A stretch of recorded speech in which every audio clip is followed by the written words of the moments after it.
Can you hear us? It's what? Better now. So now, Ramesh, now we are placing you.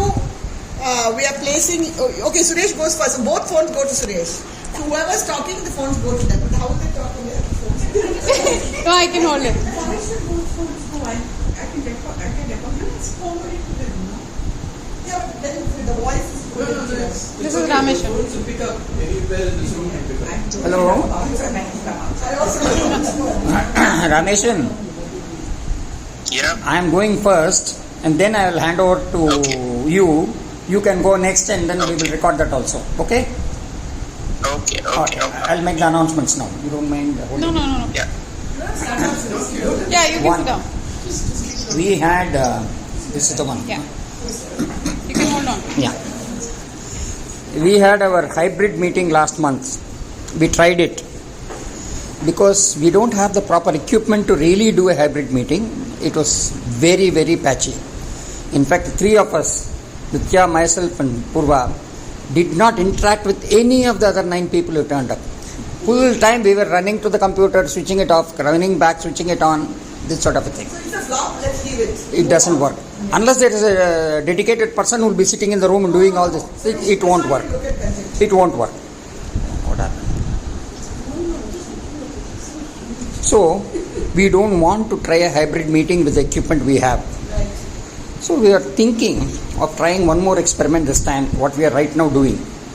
We will use audio recording.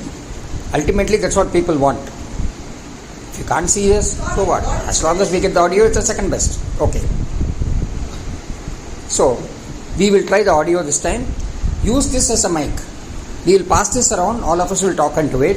And the persons like Rameshan who are outside Chennai will be joining the meeting. They will be hearing what we are talking through the other phone, through their WhatsApp call. And then when they talk, we will record that also. So this is the method we want to try now. If it's good, I'll upload this into my channel which people can view. People are using that, no? Each month channel has been viewed 20 to 30 times. Not a small number. So people are really using it, I know it. For example, Prem told me that's how she is following us. US. Yeah, Prem told me she is following us because she is looking at the channels. That sort of thing. People are serious about it. So that is what we want to try this time.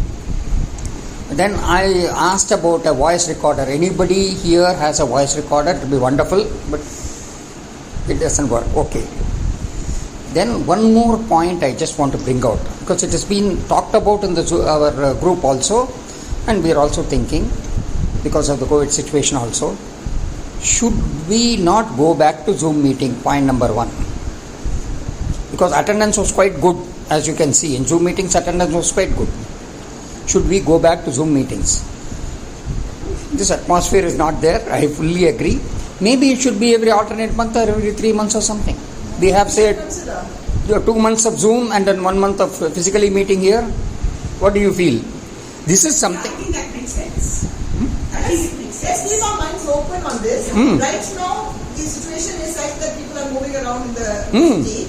So this month is through. Okay. When we come around January 15th, come in like when around January 15th, we can see it's up to us to take a call. Exactly. It's a question of just 3 days before even we can. Enough. No. We'll send out a mail at that time, no? We'll send out a post to all of us and decide. In January, what do you say? Ramesh, any views on this?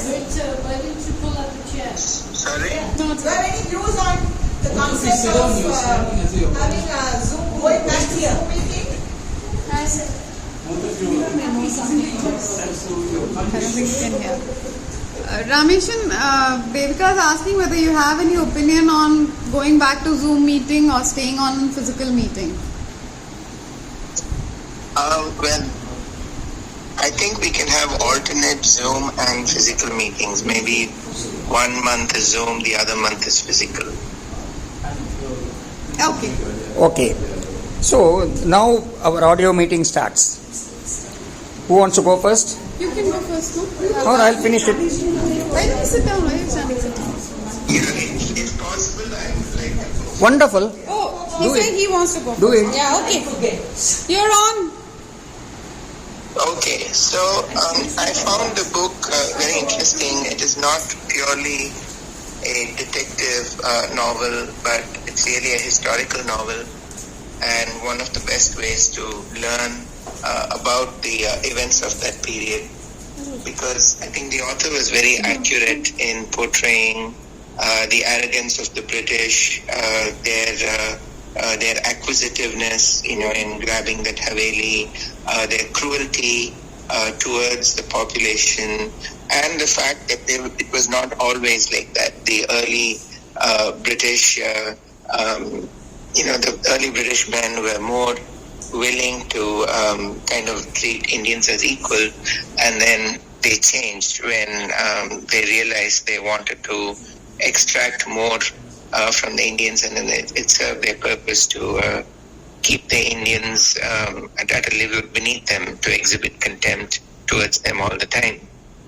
And it also brings out kind of the atmosphere of Shah Jahanabad at that time, and the tension between the Hindus and the Muslims.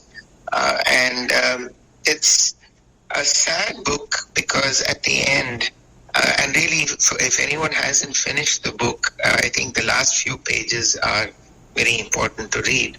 And at the end, the rebellion has failed, so a lot of people die. And again, the way the British took revenge, strapping people to cannons, using them as cannon fodder, killing innocent people who were not even involved. All that is brought out. And it was a stroke of genius to use Ghalib as a detective, a person who was there at the time of the rebellion.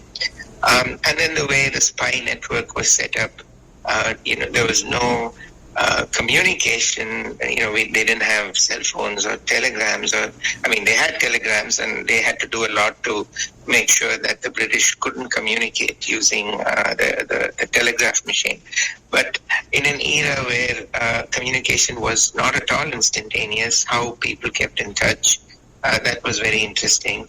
And relationships were dealt with quite well, actually, because he considers a young couple, an older couple, a same-sex couple. So there is, or she, actually, the author, I think, is a woman.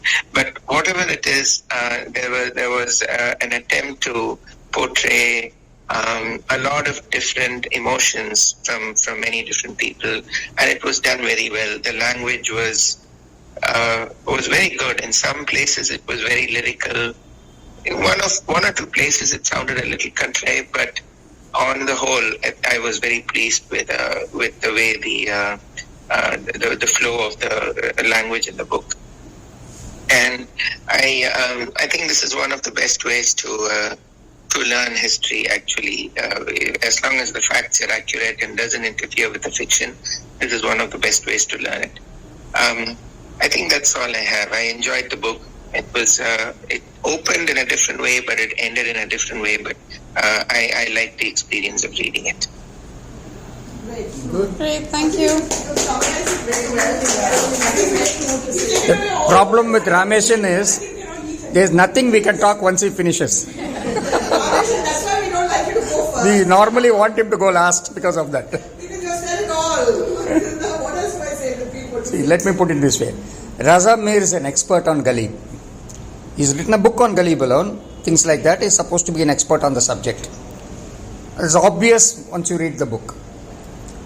This is not a usual whodunit at all. Rather flowery prose. Excellent, in fact, in a lot of places. Smooth. And for a change, for a whodunit, it is a slow-paced book. All of them are usually fast-paced because of you want to build up attention, you want to build up a horror or whatever. That's not the case at all here. Surprising, but it works. Then this is a book where you savor every page. Every page there's so much you want to go back to, in fact. To that extent it is interesting. The way he has written the book, the language, the way he describes the situation, the people, and every chapter with a couplet on top. and beautifully translated. That is another great thing. I couldn't understand the Urdu, of course. The translation was very good. Then Shah Jahan, as Rameshan said, lives in this. You feel you are there. He has created the atmosphere beautifully. And characterization. Every character jumps out at you. You are able to visualize them easily the way he has explained that. This sort of thing is not common in a single book. All this coming together in one book. And the great part is, half of them are real characters with added features which Raza Mir has added to their personality, and half of them are fictional. And they blend beautifully. He's able to mix them beautifully. You don't even, if you didn't know history, you won't know who is real and who is not. To that extent it has been done well. For example, Ramchandra is not a real character. Ghalib is a real character. His wife is the scientist. Ghalib's wife is a real character. But the assistant is not.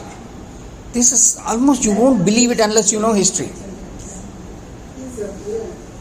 Then it gives a actually horrifying peek into the time. How Indians lived at that period, how they were taken advantage of, how the British really took advantage of what was happening. All this is coming out very, very well. So it's one of those books which you must read, everybody should read slowly and enjoy. That's the way I look at it. I like the books. Yeah. Thank you.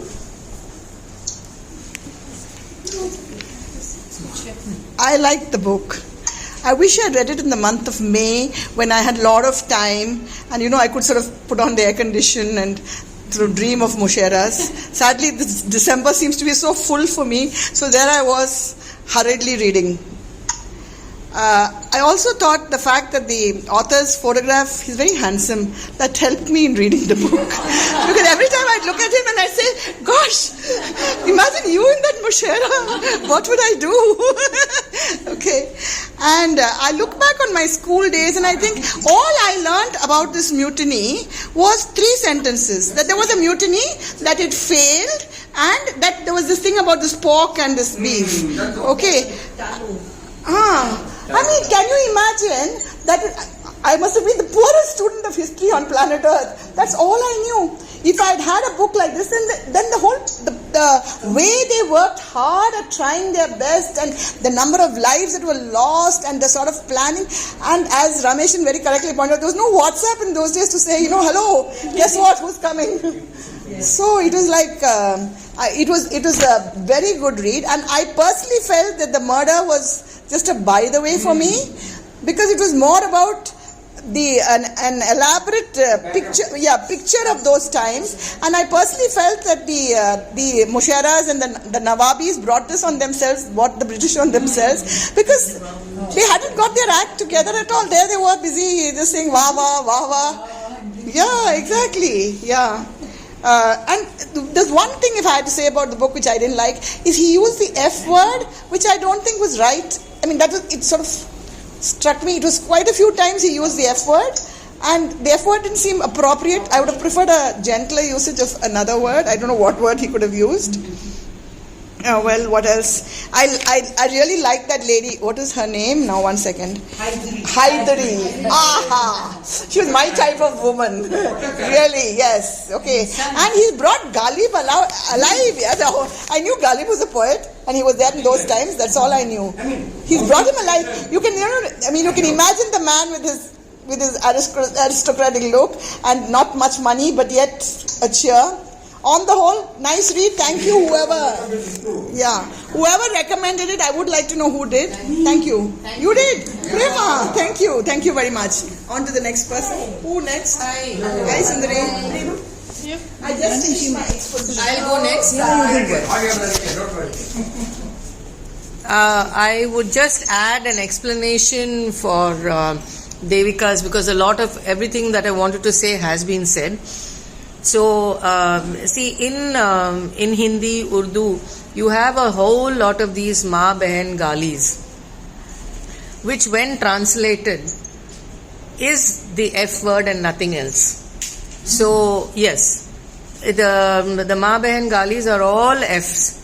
Either you're a mother F or you're a or a behen F. Yes. Okay.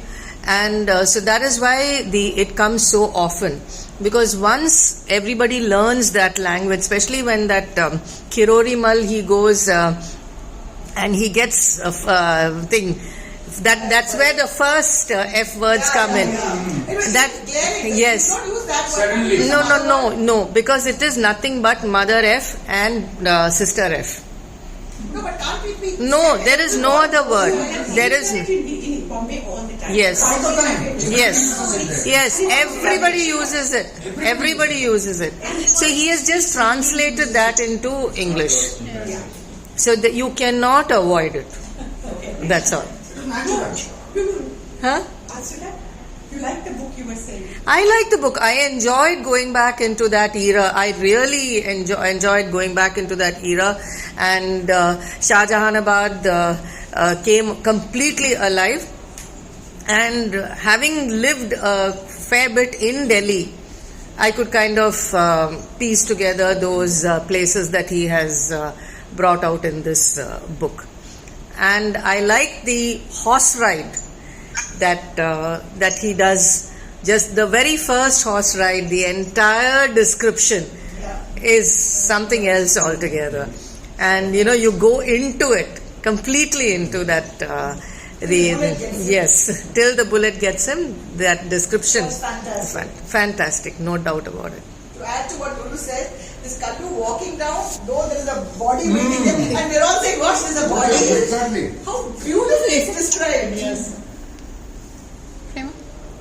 No, someone else can go with it. Lakshmi? Latika? Last of the book. Latika, go ahead. Okay. This is Rameshan. Oh, okay. Hi, Ramesh. The thing, it was such an easy read, that I must say, and the whodunit part was comfortable. It moved along. You knew what was going